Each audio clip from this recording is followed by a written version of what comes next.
Olá pessoal, bom dia, tudo bem com vocês? Hoje a gente vai dar continuidade no nosso estudo a partir de a leitura que eu fiz agora foi 1 Reis, capítulo 8 até 1 Reis, capítulo 12. Nessa passagem, até chegar no capítulo 11, aparece a história de Salomão, como que ele fez o templo. Então é uma história muito bacana para vocês lerem e acompanharem o assunto, para se inteirarem da história, porque é ali que conta bastante sobre a prosperidade e riqueza de Salomão. E eu tenho umas coisas bem legais para falar nesse vídeo, que, tipo, eu fiz um jejum esses dias, só mesmo para me aproximar do Pai, né? E sem, assim, algo específico, e foi me revelado umas 3 coisas. Uma delas foi quando eu passei por essa leitura aqui no capítulo 8, olha só. Aqui no capítulo 1 Reis, capítulo 8, eu tava passando por essa passagem e li aqui, ó, no versículo 9. Não havia nada dentro da arca, exceto as 2 tábuas que Moisés recebeu no Horebe. Aí eu falei, Horebe? E aí fui atrás desse assunto na internet e achei coisas reveladoras. Deixa eu mostrar aqui no vídeo que eu achei no YouTube para vocês. E aí eu coloquei aqui na procura do YouTube isso aqui, ó, Mount Horeb. E comecei a assistir os documentários sobre isso, e tem documentários muito bons, porém eles são em inglês. Deixa eu ver aqui, um que eu assisti. Então, esses aqui foram os vídeos que eu comecei a assistir, bem esclarecedores, sobre o Monte Sinai. Eu já mostro no mapa ali para vocês. E são esses canais aqui. Se vocês quiserem dar pausa no vídeo, tirar print para ver quais foram os vídeos que eu assisti e gostei, são esses, beleza? Inclusive esse primeiro aí aparece na primeira opção quando você procura Mount Horeb no YouTube, mas eles são em inglês. Esse aqui também, ó. E esse aqui também não é do Monte Sinai, mas é um canal muito bom de um pesquisador. Então, eu super indico esses canais para vocês. Então, esse estudo consiste em descobrir a real posição de onde foi o Monte Sinai, né? Porque até então, as informações que a gente tem é que o Monte Sinai fica aqui, ó. E aqui é a área do Egito. E na Bíblia, como explica nesses documentários que eu passei para vocês, dessas pessoas que estudaram, eles falam que existe mais de 70 versículos na Bíblia dizendo que os israelitas saíram do Egito, né? Então, como que o Monte Sinai vai estar dentro do Egito se eles foram tirados da terra do Egito? E aí os estudos confirmam que o Monte Sinai verdadeiro fica aqui, ó, na qual é a região chamada Midian, que é a Arábia Saudita. E então, esses documentários, eles são sobre esse lugar aqui, essa região, que tem bastante evidência sobre o Monte Sinai, a parte física da geografia do lugar, e todas as evidências bíblicas batem de acordo com o que é encontrado aqui. Só que é uma região que não é explorada, etc. Tem que assistir os documentários para entender, e porque são muitas evidências, né? Então, isso foi uma coisa que eu comecei a estudar agora, esses dias, que eu fiquei bem impressionada com os relatos que eles falam nos documentários, que são muito bons, por sinal. Então, isso foi uma das coisas. E aí, outra coisa que eu peguei é isso aqui, ó. No mesmo capítulo, na continuação do versículo, tá escrito assim, continuação. Exceto as 2 tábuas que Moisés recebeu no Horebe, quando Yahua fez o pacto com o povo de Israel na época em que ainda estavam morando na terra do Egito.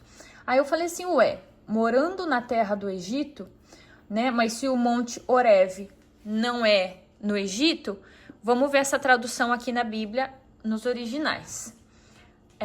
Eu tenho essa Bíblia aqui também, que é interlinear hebraico, grego e tradução em inglês. Deixa eu pegar o capítulo certo aqui.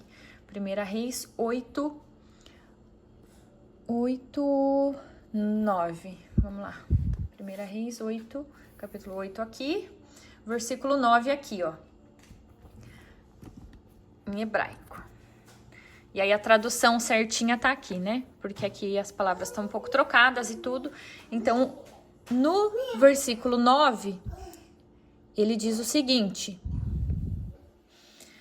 nada estava na arca, a não ser as 2 tábuas de pedra, na qual Moisés colocou lá dentro, no monte Horebe, quando Iahua fez a aliança com os filhos de Israel, quando eles saíram das terras do Egito. Então, aqui no hebraico, tradução para o inglês, está escrito quando eles saíram das terras do Egito. E esse documentário fala muito disso. Toda vez que eles se referem às terras do Egito, na Bíblia fala quando eles saíram das terras do Egito e não na terra do Egito. Então, aqui é algo que passou pelo meu estudo, que não tem nada a ver com árvore genealógica, mas passou pelo meu estudo exatamente nessa passagem. Aconteceu isso depois do meu jejum, que veio isso na minha cabeça para eu pesquisar. Eu pesquisei e me surpreendi com as informações que eu encontrei. Achei muito interessante também para passar aqui no vídeo. Mas vamos lá, continuar com o nosso estudo, árvore genealógica. Então, nós paramos aqui no nosso estudo, no nosso caderno, na página 33, aqui no cantinho. E agora a gente vai anotar os personagens que apareceram. Então, a gente parou aqui em Hirão, né, que era o bronzista no último estudo. Eu acho que esse aqui eu adicionei, na verdade. Então, em 1 Reis 7:13, apareceu o Hirão. Ele era um bronzista. E aí, começa depois, em 1 Reis 10:1, aparece a rainha de Sebá, que em hebraico o nome dela fica Shevá.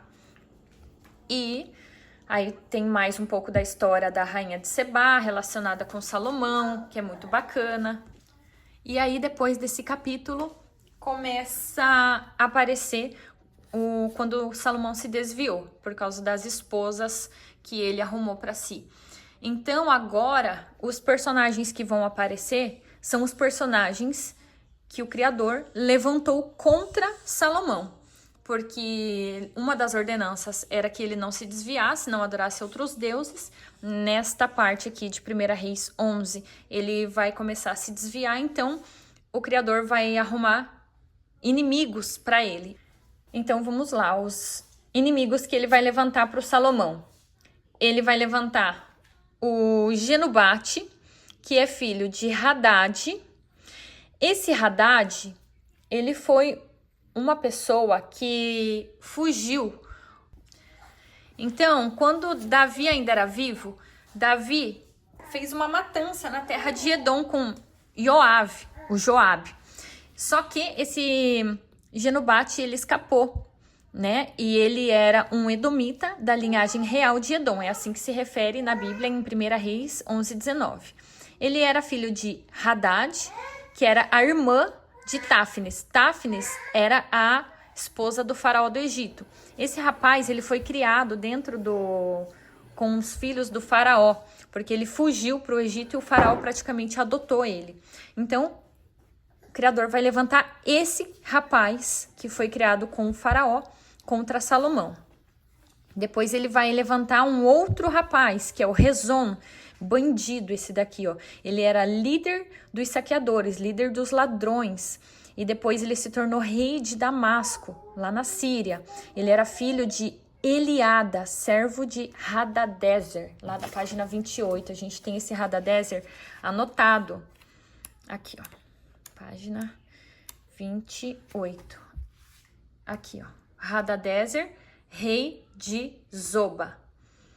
Então, esse rapaz, o Eliada, era fugitivo de Hadadezer. Ele vivia sob o poder, né? O governo de Hadadezer, ele era fugitivo. E o filho dele também se tornou líder dos ladrões, dos saqueadores. Eles fizeram um grupo de criminosos e ele virou o líder. Inclusive, ele virou o rei de Damasco. E o Criador, ele vai levantar esse rapaz aqui também contra Salomão. Perigoso. Problemático. Aí em 2 Reis 11:26, aparece o Jeroboão, que é filho de Zerua e filho de Nebate. Essa Zerua aqui, ela é mãe, tá? Do Jeroboão. E ela é viúva, então esse rapaz aqui, Nebate, já era morto. Quando esse rapaz aqui também foi levantado pelo Criador para ser inimigo de Salomão. Ele era supervisor dos trabalhos na muralha da cidade, no território de Manassés e Efraim. Inclusive, ele trabalhava para Salomão. Esse daqui era do povo que trabalhava com Salomão.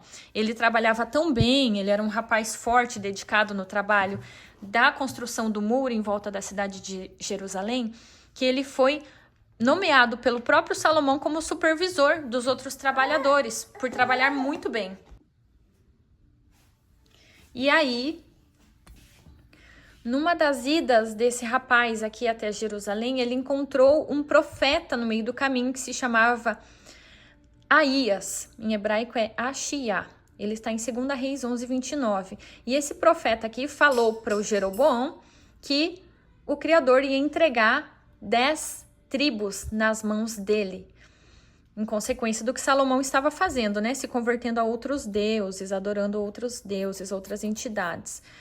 Então, essa foi a mensagem que esse profeta deu a Jeroboão, a terceira pessoa que o Criador levantou contra Salomão. Depois aparece mais um personagem na história, que é Sisaque. Em hebraico está Shishak, que era rei do Egito. O que aconteceu? Esse Jeroboão, ele foi atrás de Salomão, e Salomão, sabendo do que estava acontecendo, tentou matar o Jeroboão. Então, ele se escondeu com esse rei aqui. Ele se escondeu com Sisaque, por isso aparece o nome desse rei do Egito, até o Salomão morrer. E por aqui acabou o nosso estudo de hoje. Paramos por aqui, aliás. E aí, mais pra frente, a gente vai dar continuidade aos novos personagens que vão aparecendo e o desenrolar da história. Então, por hoje, são esses personagens que a gente tem aqui no nosso estudo, página 33. E a partir do próximo vídeo, começamos a nossa leitura em 1 Reis 12, para dar continuidade à árvore genealógica bíblica. É isso. Deixa eu ver se tem mais alguma coisa para acrescentar. Isso é tudo por hoje. Nos vemos no próximo vídeo desse estudo. Até mais. Shalom.